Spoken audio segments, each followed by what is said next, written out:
Back to another episode of the Health Detective Podcast by Functional Diagnostic Nutrition.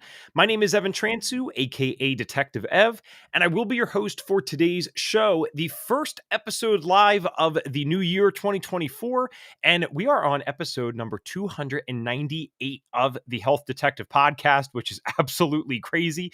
I still can't believe it every time we get a little bit closer. So, this month officially is 3 years of the Health Detective Podcast, which is really cool. We used to call ourselves the FDN Thrive Podcast. And what I'm probably most amazed about throughout this whole time is that medicine and health is so big that there are always new topics to bring on that we've never even touched on for half a second on this show. And that's one of the topics we'll be getting into today.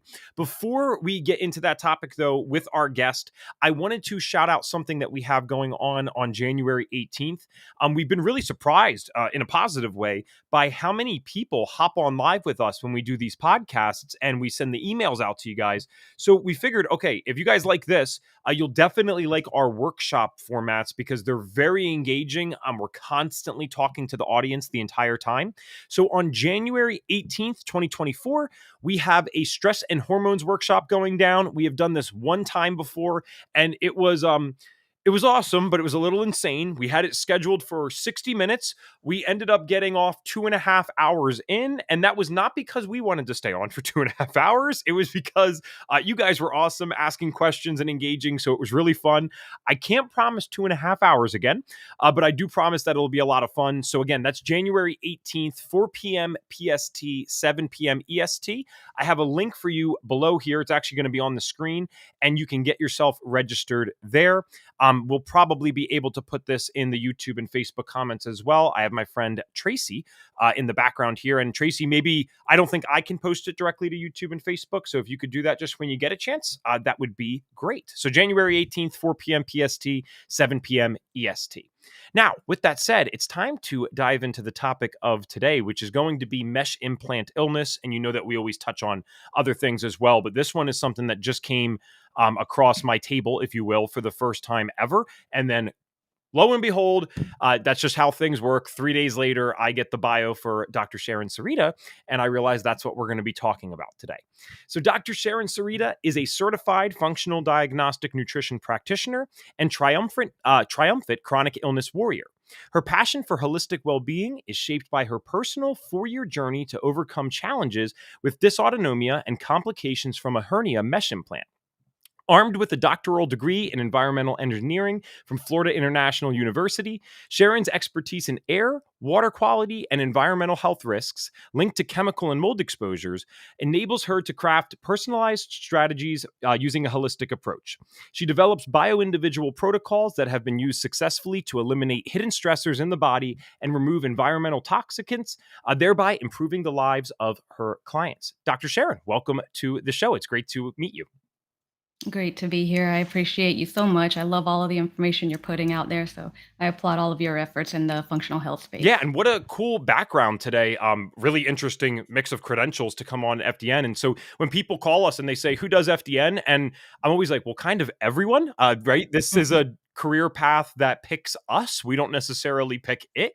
This is what I mean, guys. So we have environmental engineering doctorate today, now becoming FDN and doing the good work. So we want to focus a lot today. We discussed off air about what people can do, the action steps. But of course, just as the bio told us, everyone that gets into this usually has a personal health story. So we want to spend some time on that in the beginning. And if you do listen, like you said, you know that my first question that I always ask is, when did your health symptoms start and what did they look like at the time? Right. And I can tell you exactly the day that it began. It was November 6th, 2019. So it's been quite a while of kind of managing this situation. And mine actually happened from a hernia mesh implant or the actual surgery itself. And I'll talk a little bit more about, how it kind of came to play. But essentially, I went in for this hernia repair that's supposed to be routine. I found a general surgeon. I had multiple opinions, which is always recommended, but sometimes we don't even know that a general surgeon might not be the best fit for the specific type of surgery. So there are hernia specialists out there that for anyone who is looking at this type of procedure, and they want to look at their options, whether it be a tissue repair, a mesh repair, or whatever. Definitely look for a hernia specialist rather than just a general surgeon. But going back to my story, when I got the surgery, I had already gone to maybe two or three Mhm. consultations. And I was adamant against synthetic mesh. So, synthetic mesh is the one that probably people hear about in the lawsuits. They know that there's been issues with more the chronic pain situation happening, mesh migration, bowel perforation, all that kind of stuff because of the proximity of where the mesh is placed. And normally they will put it in, well, not normally, but depending on the case, they can either put it in laparoscopically, robotically, or they do open incision. So in my case, because of the type of hernia that I had, they did a they did an open surgery and they placed the mesh actually in the retrorectus space, so it's between the muscle layers, and it's pretty invasive. They don't tell you how invasive it's going to be, but it was pretty invasive. I had an incision from hip to hip, Mm. and I did opt to have a plastic surgeon in-house as well to help, guide what a good aesthetic outcome preferably. But now in hindsight, that's the least of my concerns because I had to battle years of the chronic pain and the symptoms that began immediately. So for many people who do experience implant illness, mesh implant illness is the one specifically that I dealt with. There could be breast implant illness, it can be like hip replacement, joint replacements, anything like that can cause similar reaction. And we label it in common terms foreign body reaction. It's been referred to as Asia syndrome. So that is like an autoimmune inflammatory um, syndrome induced by adjuvants. Okay. That's what the acronym is for.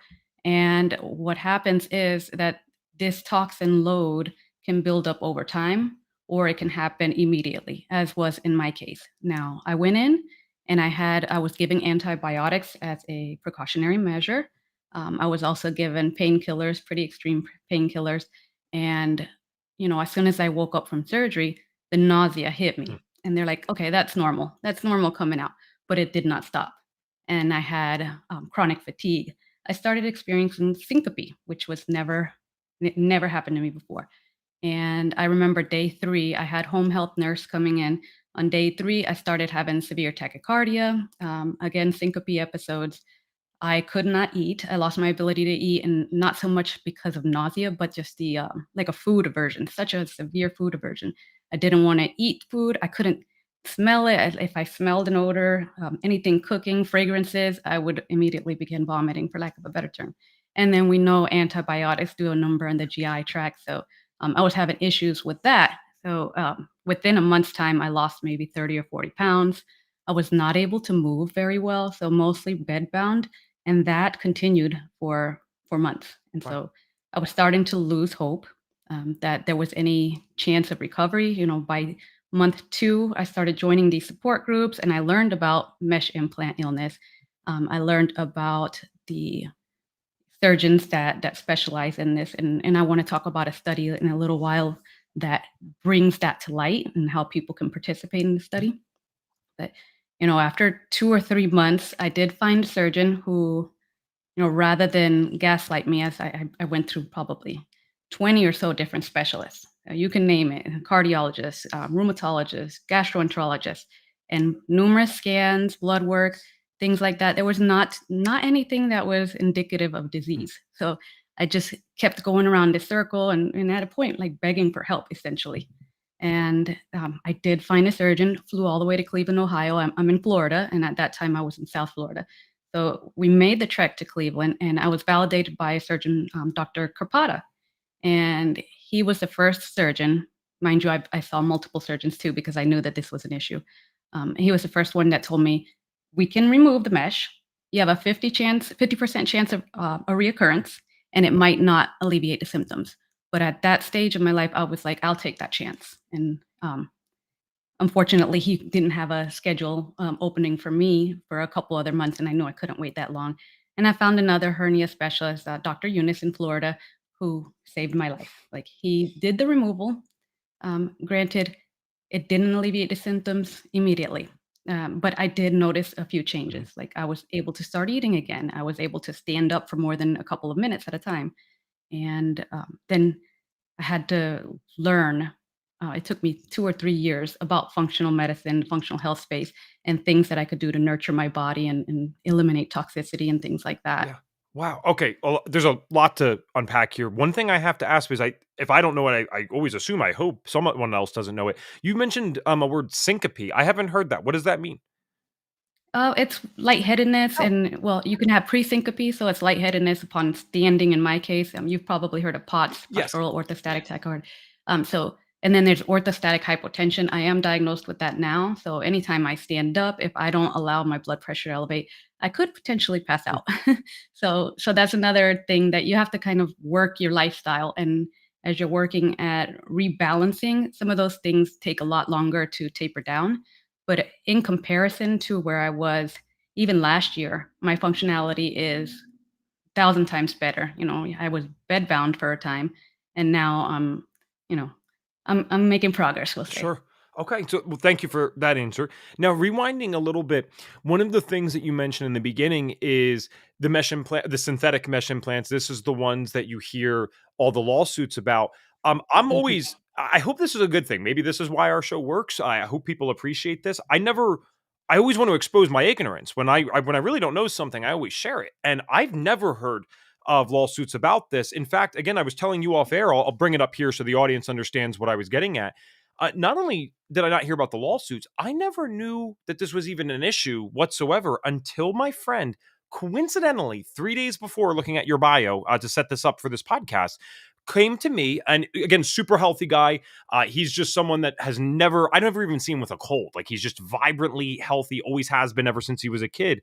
And he had a hernia and he got this mesh and he was telling me about this when he was home for Christmas break, basically. And so we're chatting and he's like, do you know anything about this? I'm like, I've never heard of this once. And the way he describes it, because he's overall doing okay, thank God, but he describes it almost like as one half of his body he feels like is like slumping down almost or just weak. That's what he described to me.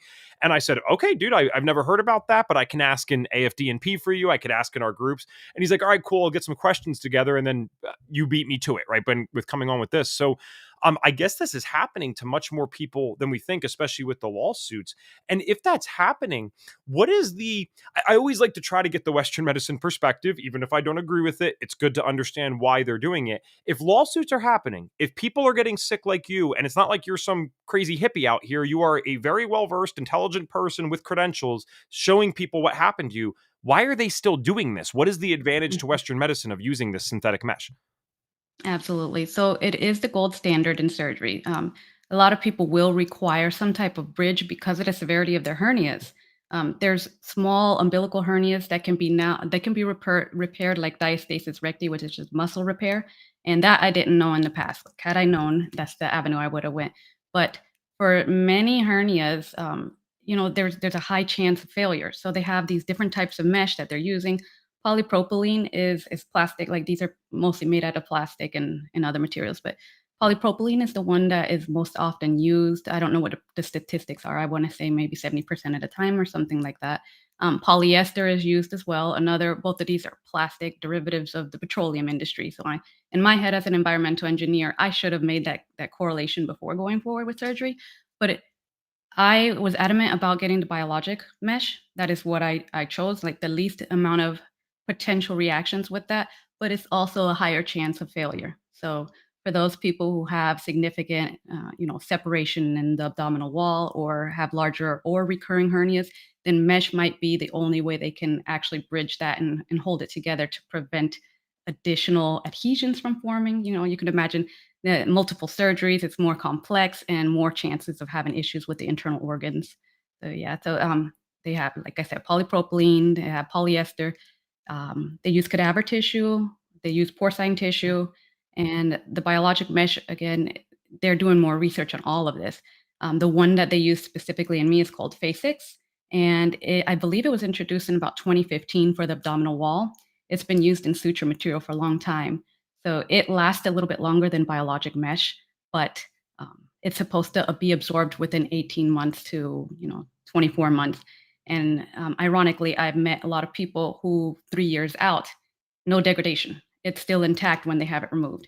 And that was the case with me. And mine was only 4 months internal, but no degradation other than some severe inflammation on the left side, which caused a surgery in the same, like if you wanted to have minimal scarring, they were not able to use the same access point. So I have now a vertical incision from sternum down and then an incision from hip to hip. Okay. So removal isn't easy, but in some cases where they have this illness, it's necessary. So the Western medicine perspective, just again, just so we can always try to see both sides, because then I think that's actually how we can make the most progress. They're looking at this as, hey, we are treating a hernia. And so for the sake of the hernia, this might be the most effective way for them to make it better, but they're not necessarily, I mean, this is classic Western medicine, right? They're not necessarily thinking about the million repercussions that can happen, and the new Mhm. problems that can now occur. It's like, yeah, well, we solved your hernia, solved, but now you have all this stuff afterwards. So, okay, I got that. And there's 32 people live. So, first of all, thanks for tuning in with us today. But I'm curious as well because this is such a specific topic. We're talking about mesh implant illness, and it's newer to me. So, if you're on here today, one, feel free to ask any questions. I'm totally open to that, especially with this podcast. And number two, please just let us know why you're here today. Just you can even type in friend, you can type in family, you can just type in myself. I'm curious why you're watching this today because I'm trying to understand how widespread this might be. And I'll throw that at you. How I don't even know if there's actual numbers or maybe you'd have to estimate, so it's fine either way. But let's say 100 people get these synthetic meshes. How many people out of these 100 do you know or believe are getting some type of symptoms because of this? Like, is this really like a significant amount? Yes, the statistics are very unclear because, again, it is a new research effort, new research endeavor.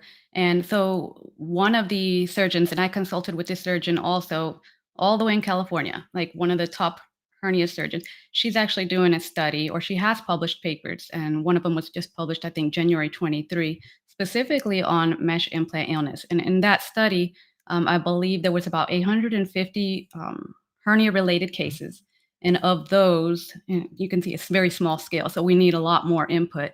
Um, so of those people, 100, I want to say about 160 people did have some type of mesh implant removal. But of those small population or that subset, it was 28 people with suspected mesh implant illness. So most people do come in for the chronic pain or the mesh migration or the reoccurrence. But those 28 people, they did exclude anyone who had pre-existing conditions. So they made sure that these people did not have autoimmune diseases before extrapolating their data. But of that, the 28 people who did experience this implant illness and didn't have removal for some structural issue, they actually had resolution of symptoms. Like for, I want to say, short term, even within the month, I believe it was about 68%. And then long term, resolution of these symptoms, which anyone will take any improvement, there was 65% or so that did have complete resolution. Wow. Okay. And that is Dr. Sharon Tofi in Beverly Hills Hernia Center. So she's the one, she's actually putting out a survey, and I've shared that information. I've shared the link for people who do suffer from this or have family members. If they can contribute to the research, that would be amazing. Yeah, well, Dr. Sharon, just so you can kind of get some of the audience answers here, I won't go through everyone that contributes, but first of all, thank you guys for answering my questions. So, just so we know why people are here today, Jennifer said both my brothers have them. I will have to ask if they have these symptoms. Thank you. So she's just here helping out. God bless. Nicole said, I'm so happy you're doing this. My dad has been suffering from nausea, fatigue, dizziness. All happened after his surgery too. Thanks for hopping on, Nicole. Cheryl, actually, no, Cheryl said, never heard of it. Just here to learn. Classic FDN fashion. Cheryl's at FDN. Tammy said, had implant surgery 2 months ago. Watching today so I can monitor for possible symptoms. I am a fellow FDN as well. Awesome. Elaine says, a friend had 2 hernia surgeries with mesh. Don't know if he has a specific problem with it, but he has other autoimmune issues that might be related. Need more info about this issue. Thanks for this. And there's a couple more here, but like, wow. Okay, so first of all, you guys are amazing people if you're just hopping on for someone else. How cool must that feel to be the person that might be struggling right now and they have someone in their life that's taking the time out of their Friday to get on a podcast so that you can learn for them? They're very lucky to have you in their life, Yeah. first of all.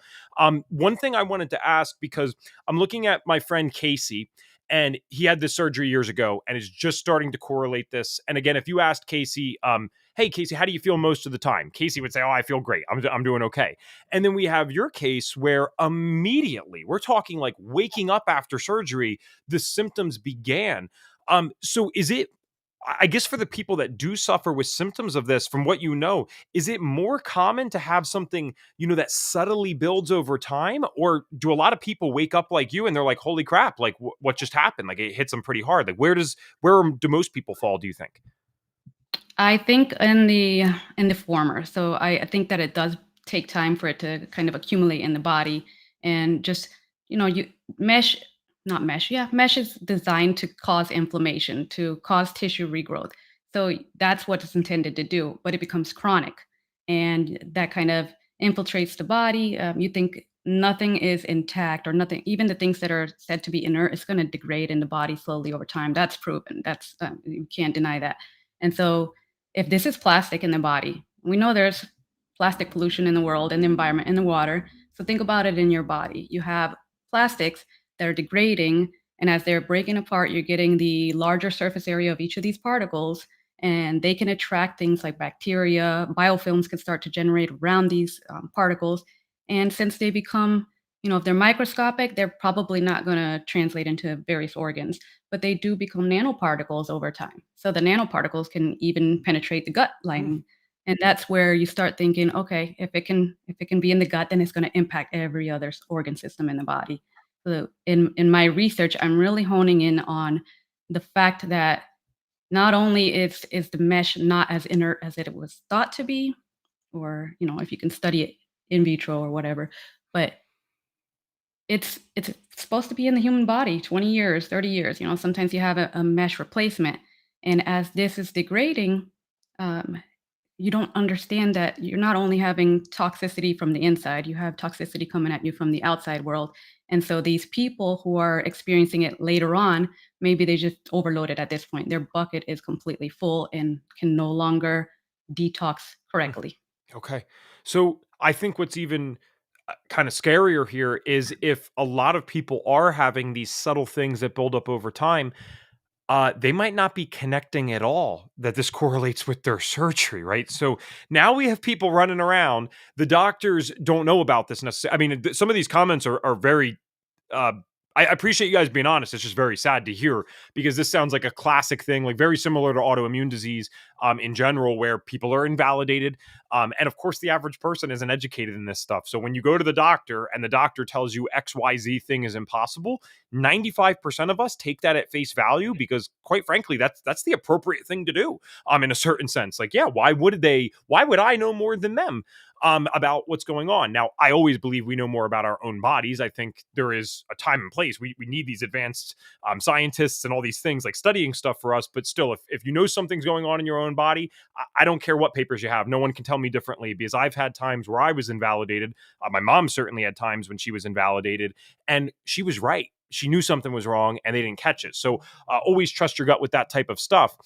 Now, with that said, I'm really curious. Were When this happened to you and you woke up and this was already going on, I fully get that you might have associated it with the mesh later, but like, did you understand that it was the mesh at the time that you woke up and the days afterwards, or did you just know, hey, something happened in the surgery? Like, did you even understand that the mesh was a thing back then? I had just a little inclination just because of the synthetic mesh situation. So I really dove into my own medical records to try to figure out what exactly was Mhm. used. And when I found out that it was not a truly biologic mesh, and that it was a hybrid mesh that had polyester in it, then the wheels started turning. And so I mentioned joining these support Mhm. groups, and there's a lot of information to be had. There's Hernia Talks, which is a live podcast every Tuesday, I believe, Of course. and you have to gather information from the medical providers first off, the surgeons that know that it's a problem. They know they've had to do explants themselves, so these are the people that I would trust more. They understand that the body might need certain things for structural integrity, but there's a probability that some people might experience these kinds of symptoms, and so this specific type of mesh is not suited for them, or this type of procedure is not suited for them. So I did kind of understand, and maybe it had something to do with environmental engineering background.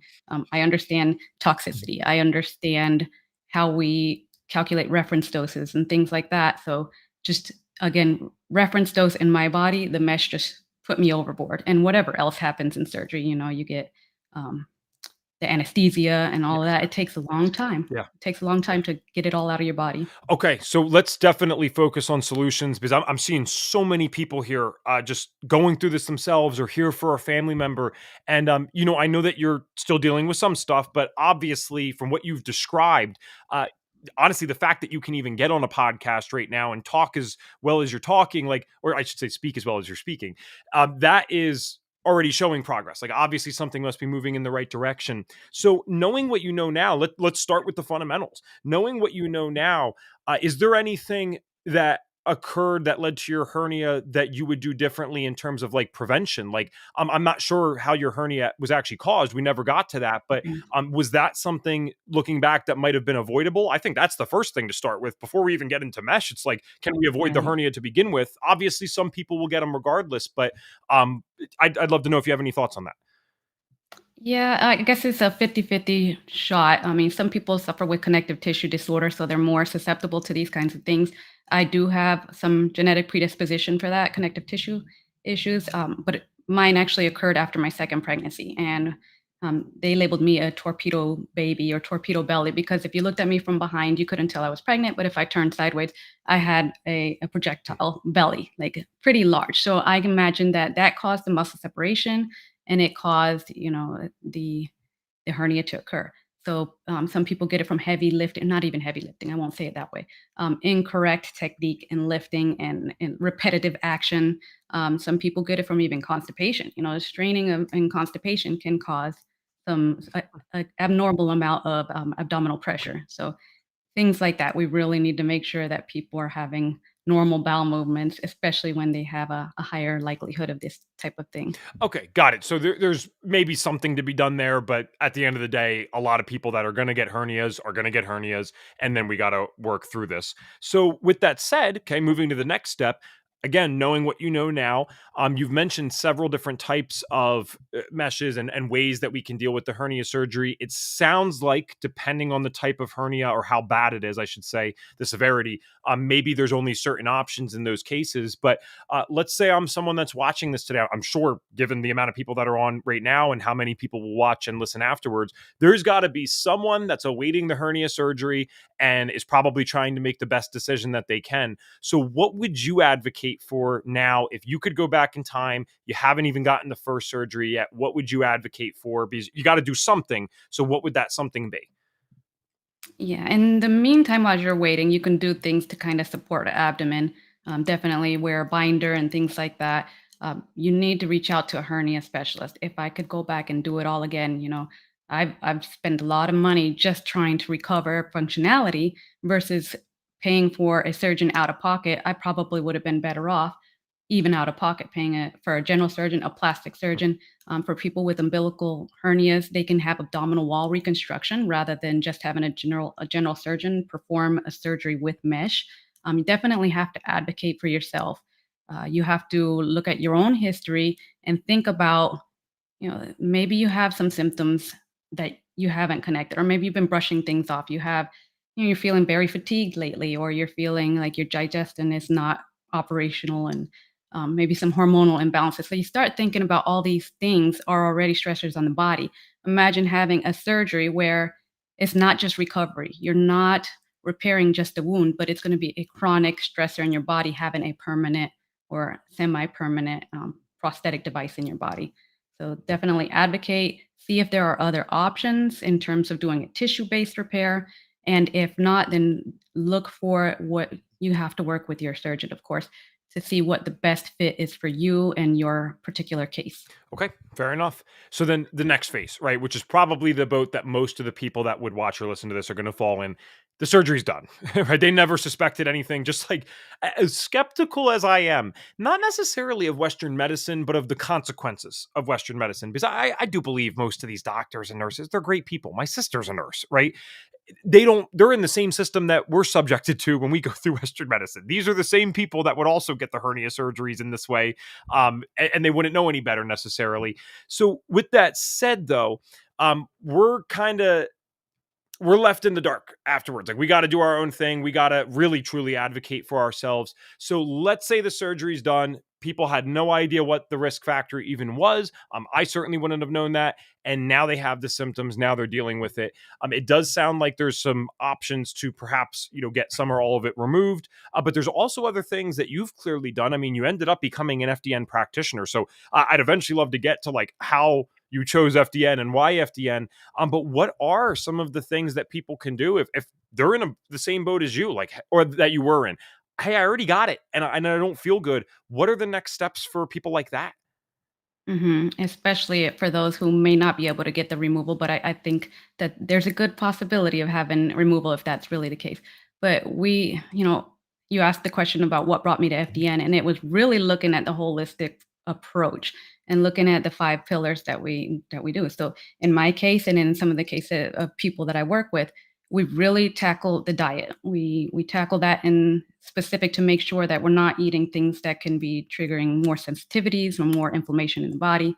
So we look at the metabolic type. So I didn't know. I actually worked with a nutritionist, Mary Ruddick. I didn't know why I was doing better when I transitioned to the GAPS diet, and GAPS diet is really good to tame inflammation. Another one, Wall's protocol, very good for people with autoimmune disorders. But what it is that I had eliminated fat from my diet. And needless to say, that was the wrong way to go because the first year, the second year, the third year, even, I was not improving. So I had eliminated fat. I was not eating enough protein. And these are the things that your body needs for hormone growth, hormone repair, and for muscle synthesis, for instance. I was wasting. I was not moving. I was not exercising. I used to exercise a lot. Like I was uh, running 3 miles the day before the surgery. And I used to bench press and squat 225. Like I was really active. So you stop moving, you stop sweating, and movement is life. Like I've heard that from some of the people I've spoken to. Without movement, you don't have movement through your lymph system to help with detoxification pathways. You really we have the five mechanisms. Well, men have four mechanisms of elimination. So, but women have an extra one. We have respiration, defecation, urination, sweating, and then women have menstruation. So we want to capitalize on all of those processes to get elimination of any toxins that are coming in our body in whatever manner we can. So you really want to focus in on the detox and in the diet, as I mentioned. Sure. I want to go back to some of these comments for a second because they kind of slowed down. So I'd love to just really thank you guys for engaging with us here. Nicole had did a follow up saying no doc will take him seriously, and this is for her dad, I believe. And he's seen an array of docs. They've worked all the labs and nothing. Healing Hands PT said you can't get research because doctors say it is impossible. I've definitely heard of a lot of things like that. Right? It seems like stuff's maybe progressing in the right direction, but I'm sure that progress is slow. I got very ill. This is the same person.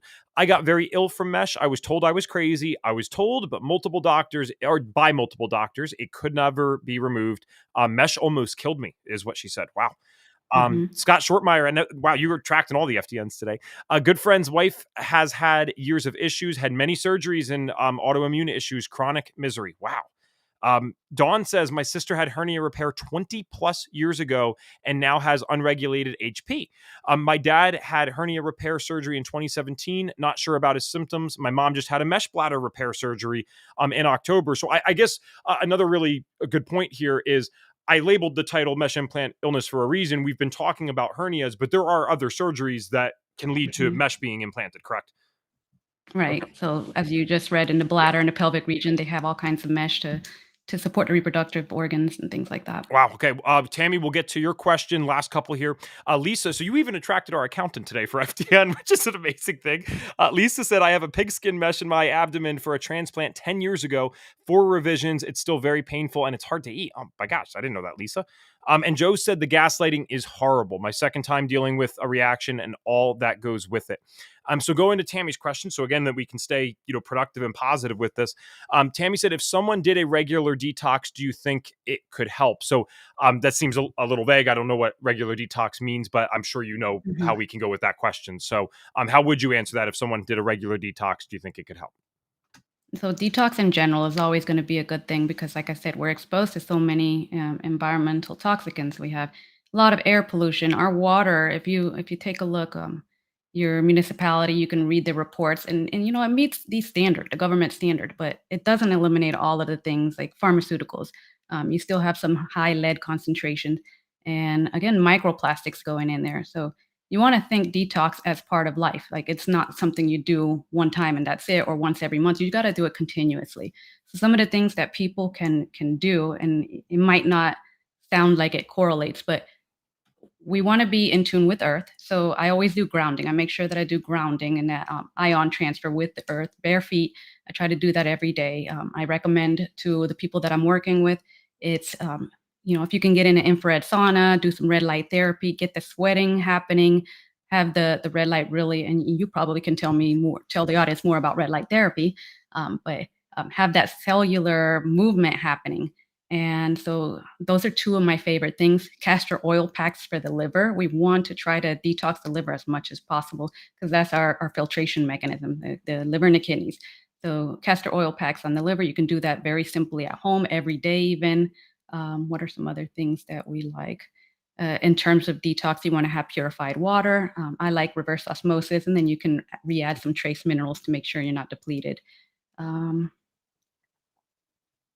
Yeah, I think those are the main ones in terms of diet. Yeah, of course, you want to have organic food as much as possible. If you can't, I mean, I know it's pricey, so sometimes it's hone in on the dirty dozen and the clean 15. So you can decide which foods you want to invest more in. And definitely look at the type of foods you're consuming, the diet, your vitamin deficiencies. In terms of detox, you need to be nutritionally balanced to be able to push things through. And yeah, we talked about making sure to have that bowel movement and sweating every day movement. I'm thinking, yeah, those are dry brushing is another one that's very simple to do at home if you do dry brushing daily. Excellent.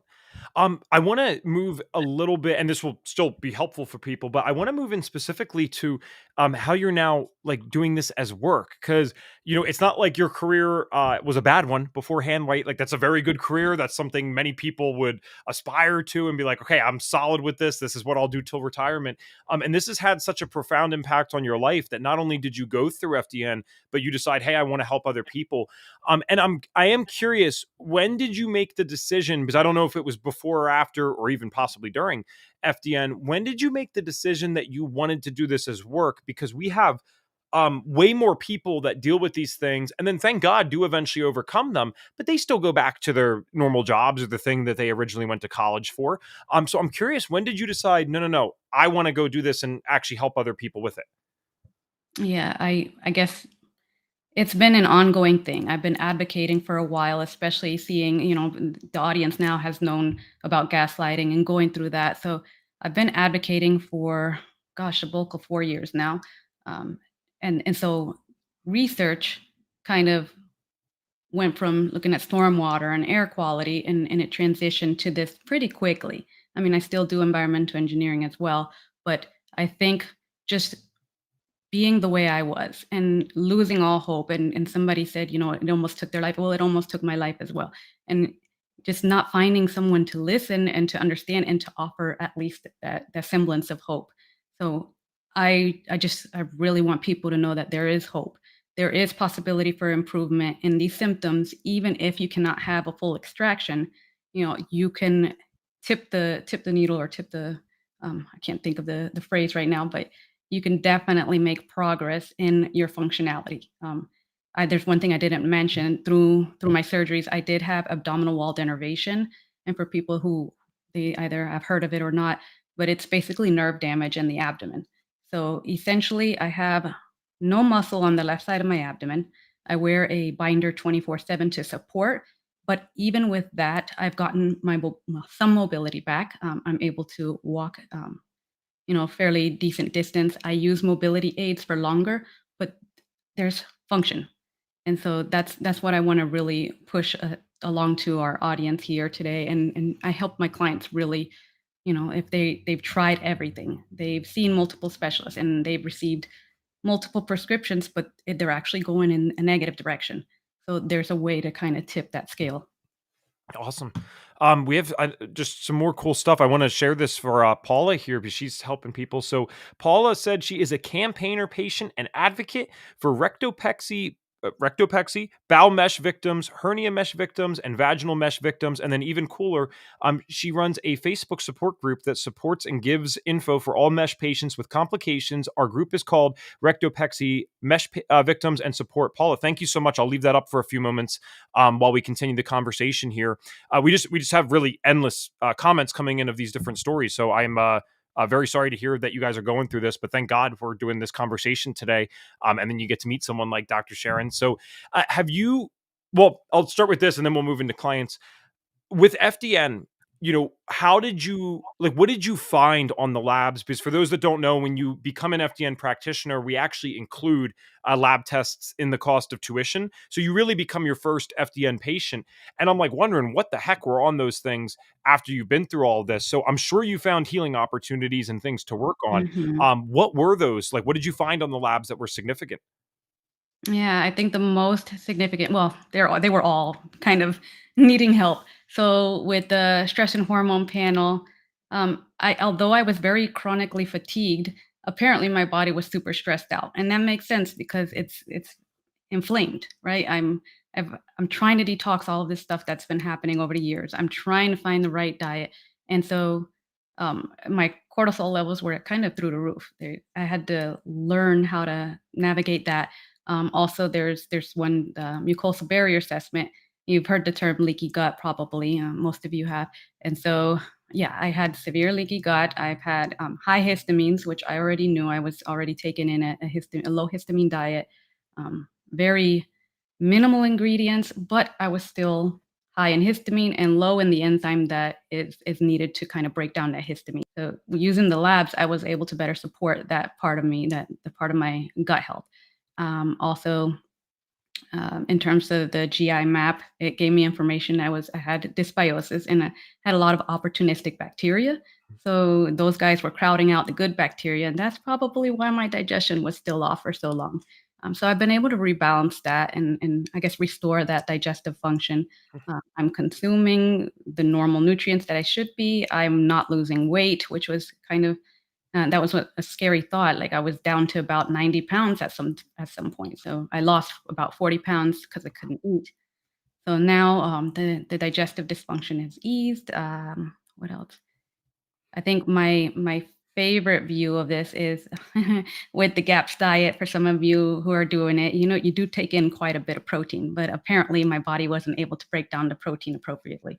So with the indican marker that I saw, I know I needed to include some digestive enzymes and some other digestive support. I do digestive bitters before meals, and that seems to be helping. Like I'm not having so much distress in the GI tract. Nice. Wow. So that leads me to my next question then, because I'm not sure where you're at, I guess, with the whole FDN process. You have a beautiful website. So I was wondering, are you already like, are you just freshly taking clients or have you taken some and worked them through protocols? So where are you at with that? Because I'm basically wondering about any client testimonials that might exist so far, but if you just started, I don't know where you'd be at with that. So I'd love to hear those if they exist. Yeah, in the past, I was not doing, like, one-on-one, Mhm. protocols, and now I think that that's the way to go, especially with such, like, severe cases or chronic cases. I think that that's the way that the clients that gravitate to me work best, and so I have had, clients that, again, their digestive issues have been resolved. Mostly, you know, the common complaints you get, gas and bloating and sleeplessness, things like that have been able to be resolved with detoxification processes. So I am doing one-on-ones. And you know, I'm considering doing group programs if the interest is there, but definitely the people who come to me have gone through the gambit. They've already tried everything. You know, the pharmaceutical approach didn't work, and so I really focus my time on them. And you know, I mentioned I'm still doing some engineering work, but I dedicate my time in terms of it's not just the hours that I spend face to face, but I dive deeply into the research of every person's case. Like I want to get a thorough understanding of what are all the possible causes or what is contributing to the chaos in their body. And yeah, so I think that as we generate these protocols that are helping people with implant illness, for instance, or just toxicity overload, it might become a little easier to navigate. But definitely, I think everyone needs the individualized attention. Mhm. Cool. And so it's a little early because I still want to we still have like 5 minutes left, but where can people find you if they'd like to reach out to you or work with you? Okay. Everything for me is at the handle Functionally Enlightened. My website is the same, functionallyenlightened.com. So I can be reached either there, on Instagram, on Facebook, and then direct email. I'm open to it for now. It's Sharon at functionallyenlightened.com. And yeah, I'm pretty easy to reach, but I do, because of my own journey, I do have, and I suggest this to all of the listeners, have some hours where you disconnect from the digital world. So I call it a digital detox. So after a certain hour, 7 o'clock or so, blue lights are off, Mhm. and that's when I'm kind of off off market. Perfect. I'll just go through some of the final remaining messages here. It's so. First of all, thank you so much for coming on today and sharing this. I had no idea this was so big of a thing, and I think the comments obviously prove that it is. We had Pauline say, "My teenage son got deathly ill from hernia mesh in 2015, along with excruciating pain. All surgeons gaslit him. He was completely bedridden. It took him 3 months to find a surgeon to help." I also have a Facebook group to help patients. I believe you are in my group. It's heartbreaking what is happening. Oh, wow, amazing. Tracy said, so sad that this is not taken more seriously in the medical system when it can be this dangerous. Yep. Well, if these people like Dr. Sharon and the rest of these in the comments, I mean, if you guys keep doing what you're doing, it's going to get pretty hard to ignore. So I have some thoughts on that and I'll share it in a moment. Healing Hands PT said again, what I have found is that mesh implant illness, breast implant illness, all of these things fit under the umbrella of Asia syndrome, autoimmune syndrome induced by an adjunct. Okay, so really interesting there, right? There seems to be this common theme of, and it sounds like such common sense when you say it out loud, but obviously these things are so normalized in today's world that we don't really think about it. But it's like, oh yeah, obviously we're putting something foreign into the human body. It's reacting to it. And then not to mention, it's probably just getting legitimately poisoned by it, depending on what it is. So there's so many things that could go wrong. I know when they even do transplants, organ transplants, which again is a life-saving procedure often. That's why it's being done, but they'll have to give special medications so that the body Mhm. doesn't reject that person's organ, right? So it's a really tricky situation because, with the exception of, I suppose, breast implants, I don't want to sound ignorant. I'm imagining that other than maybe in a case of cancer, and not that it would be a necessity then, but I could understand why someone would deal with a cancer and then what breast implants. I understand that most of the time that's a choice. All these other things are kind of like you need to do something about the hernia. You need to do something about the bladder thing that the person mentioned earlier. Like these are not avoidable things per se. And so it's just the education, I guess, needs to be spread to help people navigate this and know what to do if something does happen. Or, like you said, Dr. Sharon, how we can approach this in the most safe way possible while we're going through these surgeries and afterwards. Okay. And even before, yeah, definitely Yes. before you can prepare for it by doing the best for your body. Yeah, absolutely. A lot. I want to share one more Facebook group just to hear you guys go. This person runs a Facebook group called Asia Syndrome. Thank you guys for what you're doing here. Absolutely amazing. Very amazing stuff. So we shared where people can find you. This is probably something that we'll have to circle back on in a few months, maybe 5-6 months down the road if you don't mind, because I feel like we're just getting to the surface of some of this stuff. I want to make sure because we ended up engaging with the audience more than I typically would in a podcast, which is wonderful. But you're also the guest. And so I want to say for the last several minutes here, is there anything else that for a first episode you wanted to make sure absolutely got shared today, whether it's, the stuff beforehand, the stuff during surgery, the stuff afterwards? Is there anything else that you really wanted to get out today to let people know about when it comes to these mesh implants? I think it's important to work if you're not very familiar with your own nutrition and you've been eating the SAD diet, a standard American diet. It's important to try to find someone to work with you before surgery to try to get the best nutrition in you and to allow your body at least a chance to repair, restore as best it can. And again, to eliminate as many stressors, even prior, during, after, you want to continuously do that. So, whether you're doing your sauna and your exercise, making sure you're resting sufficient. 5 hours is not enough. We have to get into that sleep routine where we're getting 7 to 8 hours. And these are things that you can do without having to go outside. You can just incorporate these things into your life as you gear up for this surgery. Seek a hernia specialist if it's that, or if it's a reproductive tract and you have to find a gynecological specialist or a urologist that is open to trying to look at tissue repair or tissue-based repair, and really find somebody that you're trusting. Don't don't let someone not only gaslight, but if someone has bad bedside manner, that I chose the surgeon that didn't have the best bedside manner, and I should have known. Like that's something you want to be comfortable with the surgeon so that afterwards that they're going to support you correctly, and then just continue with detox and the healthiest lifestyle that you can. Okay. I I said I had some thoughts on this whole thing, and I hope this is appropriate because I wouldn't wish this on anyone. I wouldn't wish any of the stuff that we share on this show on anyone for the most part. But when I look at some of these things and I look at someone like you with your credentials and your background, and I see this happening to you, and now what you're able to do in terms of advocating for others, helping others, and not to mention with your credentials, you just take you seriously, right? I'm not that people don't take me seriously, but I have like a semester and a half of college. I have a few certifications, and I share my story, but that's all I'll ever have. And with you, it's like, no, I know this stuff because I've done the environmental thing. So I know what this can do to the body in general, let alone when it's in this stuff. It, again, while I wouldn't wish it on someone, it's pretty hard to say that if I was going to give this to someone to go help other people, that you wouldn't be about as good as it could get to give to someone to go help and fight for other individuals. And just the amount of thank yous, I hope that you can see those, right? All the thank you, yeah, okay. Just the amount of stuff that you got today, I think, kind of proves that point. And what I'll finish on, and then I'll shut up. I'm so amazed by this. I saw this the other day. I can't remember the gentleman's name, but I ended up following him. And I think everyone will understand how this logically connects to the conversation today. It was a gentleman who was falsely imprisoned for 10 years. And during those 10 years, he spent his time. This is a true story. I verified this and looked this up. He spent his 10 years researching law. He started studying law in the library of the prison, fought for his own case, got himself out, and now spends the rest of his life as a lawyer fighting for other people who have been wrongly imprisoned. And again, I know that's a legal thing, but I think people can see what I'm talking about here. I'm 28 years old. I don't pretend to have life figured out. I think that'd be incredibly arrogant. But what I do know is one of my favorite quotes is the final stage of healing is using what happened to us to help other people. I don't know if that's the point to life. There might be a bigger thing than that. But I think the people that take the pain and then go do something with it, I think you figured out how to play the game of life to the best of your ability, right? Mhm. Because we're all going to go through shit. Sorry, I don't normally curse on the show. We're all going to go through stuff. There's no doubt about that. But how you handle it, that's how you do life. And you're doing it. So with that said, final question for you. You already know what I'm going to ask because you listen.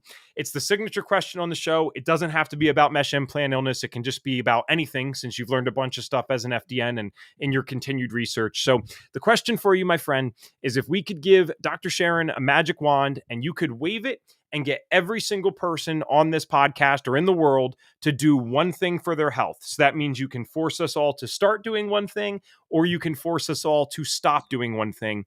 What is the one thing that you would get us to do? I think it's a common one, and definitely taking a look at that diet, eliminating the sugar, eliminating gluten. I guess that's two things, but you could start there and bringing in organic as much as possible so that you're not loaded with those pesticides and herbicides that are so prominent, and we already know they're carcinogenic. So, Yeah. three things. Thank you. That's perfect. Again, thank you so much for coming on today. Thank you for everyone who engaged with us. And I appreciate you guys saying thank you to Dr. Sharon because it takes a lot to get on here. This is freaking 40 people live on a Friday. It's a lot of stress, especially if you don't do it that often. And so to know that all the stuff that she's been through is now helping other people. Again, that's about as good as it gets in a certain sense. Functionallyenlightened.com. Check her out there, and at Functionally Enlightened on Instagram and other social media platforms. I'm sure we'll be bringing you back in the future, my friend. So thank you again for today. Thank you, Evan.